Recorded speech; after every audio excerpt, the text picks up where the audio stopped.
Yup, you read the title right. Sonic Adventure 2 is the best Sonic story to ever be told in the main game of the franchise. Now, I know what you might be thinking. Sonny, you can't possibly be serious with that statement. The gameplay of SA2 is buggy and flawed, and only a third of the game is really a Sonic game. What are you even talking about? No, before you get quick to judge me for this, listen to me again. SA2 has the best story of the Sonic franchise. Now, I can debate with you that the gameplay for the mech and treasure sections was fun unto itself, but this video won't be about that. I want to dedicate this video specifically to the amazing story this game pulls off and what it does right for the characters and how it changed the direction of the Sonic franchise moving forward. Just like how subscribing can change the direction of my channel. I'm so close to 3,000 subscribers, and by the end of 2022, I want to be at 50,000. So help me reach my goal by subscribing to the channel and hitting that bell. And don't forget to like and comment on this video too. It really helps out. But without further ado, let's talk about SA2. Let's start from the very beginning.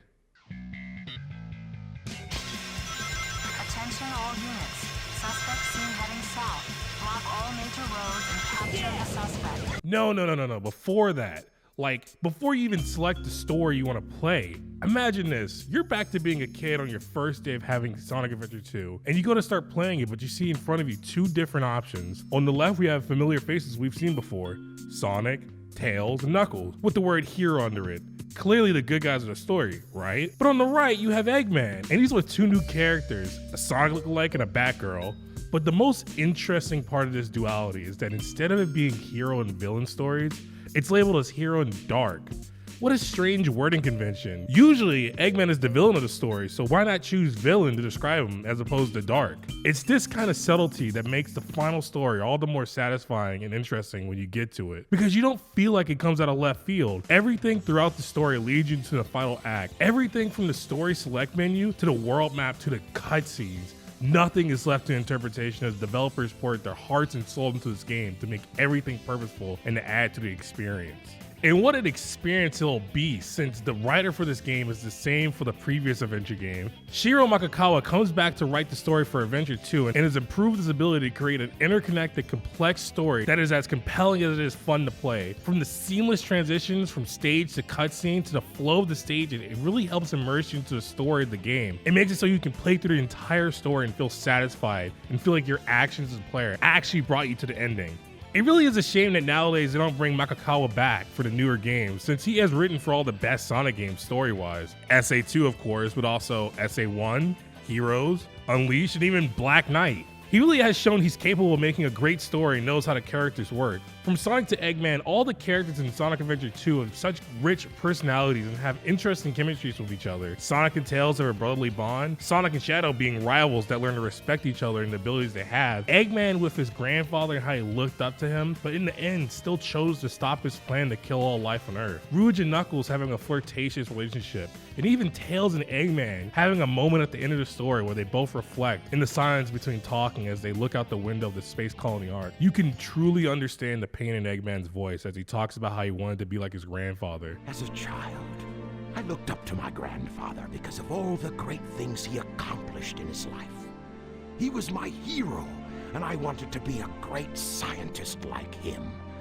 But did he really mean to destroy us? How hard it must be to know that the one you looked up to the most didn't even consider you when planning to kill all life on Earth. Professor Gerald was insane in the end, but even still, we as players can understand the pain he felt from having everything taken from him. We learned the backstory for Robotnik and see that he truly was a different man. The anger and hatred he felt towards humanity was only a byproduct of having everything he loved stripped away from him. His granddaughter, Maria, sickly and likely to die soon, was the only thing he cared about, and in search for a cure created the space colony Ark with collaboration with the government to search for the key to immortality, creating Shadow in the process. It is never really explained why they made the research facility in space, but I can conclude that it's most likely to keep Maria safe from earthly diseases, as she had an autoimmune disease. From looking at Professor Gerald, we can see Shadow very much takes after him, having only hope and kindness towards humanity up until they stripped him of Maria and locked him away. Shadow is jaded by those who wronged him, and it was wholeheartedly ready to accept the fate that Gerald had bestowed upon humanity, up until the words of Amy resonated with him and caused him to remember the promise he made to Maria, to try for humans, to give them a chance chance. The growth of Shadow as a character throughout the entirety of the story is amazing to say the least. Shadow knew from the beginning what Gerald's plan was and was guiding Eggman towards it every step of the way, but meeting Sonic changed something in him. At first, only meeting him after stealing the Chaos Emerald from the Federal Reserve, not even giving Sonic the respect to acknowledge him, speaking out loud as opposed to addressing him directly, always towering above as if to show he's a superior being to Sonic. However, this only changes after they meet again in the jungle and have a fight, after which Shadow acknowledges Sonic for his power and only then looks him in the eyes and respects him. The greatest part of this rivalry's evolution is that by the end of each story, it comes to Sonic and Shadow having to fight one another one last time. The build up to which has the two talk to each other, having finally understood each other for the first time, slowly picking up the pace as they run faster and faster towards their final confrontation. The music swelling more and more.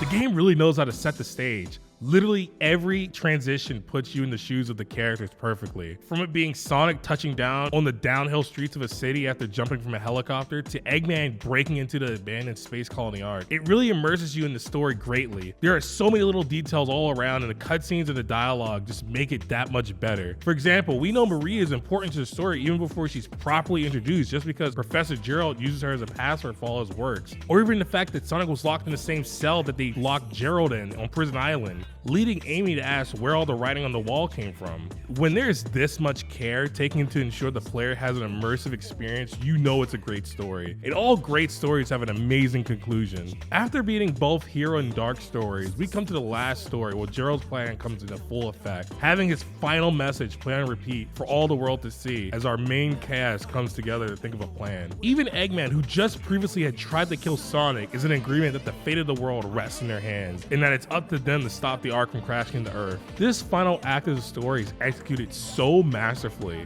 with each character playing a vital role in stopping the arc, all using their unique skill sets to work together in a race against the clock before it enters Earth's atmosphere. What an amazing final display of teamwork, having longtime enemies have to put aside their differences for the greater good, coming to the point where they reach the core of the arc and come face to face with the true ultimate life form, who has been teased all throughout the game, having Rouge question if Shadow truly was it after seeing documents in the main computer. Coming face to face with his superior counterpart, Shadow decides to take on Bile Lizard himself, to prove to himself he truly is the ultimate life form. Having to come face to face with the fact that he may not be the one, this is his ultimate battle he must overcome himself. However, after being defeated by Shadow, the Bile Lizard, using the last of his power, fuses with the space colony arc and pilots it towards Earth as a last effort to carry out Gerald's plan.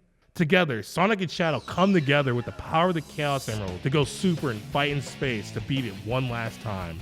And let me say, this is hands down the most emotional final boss fight in any Sonic game, period. The stakes being the destruction of the entire planet. Our two former rivals finally embracing each other as equals and brothers. They face the final hazard head on in space as the entire space colony arc hurtles towards Earth, everyone on Earth counting on them as their final hope. And as Live and Learn swells, we hear the words of everyone telling Sonic and Shadow they can do it. This moment is so powerful for me because it shows the true growth of everyone over the course of the story. From Eggman to Sonic, they all have come so far to reach this point they are now. And with the final blow of the final hazard, they finish the job by using the largest chaos control they can muster to move the arc back into orbit to save the planet, only for Shadow to have sacrificed himself in the process. Having successfully fulfilled Maria's promise to give humanity a chance, his arc being complete as his character is able to rest now. There's not much else I can say about how highly I hold Sonic Adventures 2's story other than that, if you haven't already, I highly suggest you go through and experience it yourself. And if you have played it before, play it again since it's such a great game.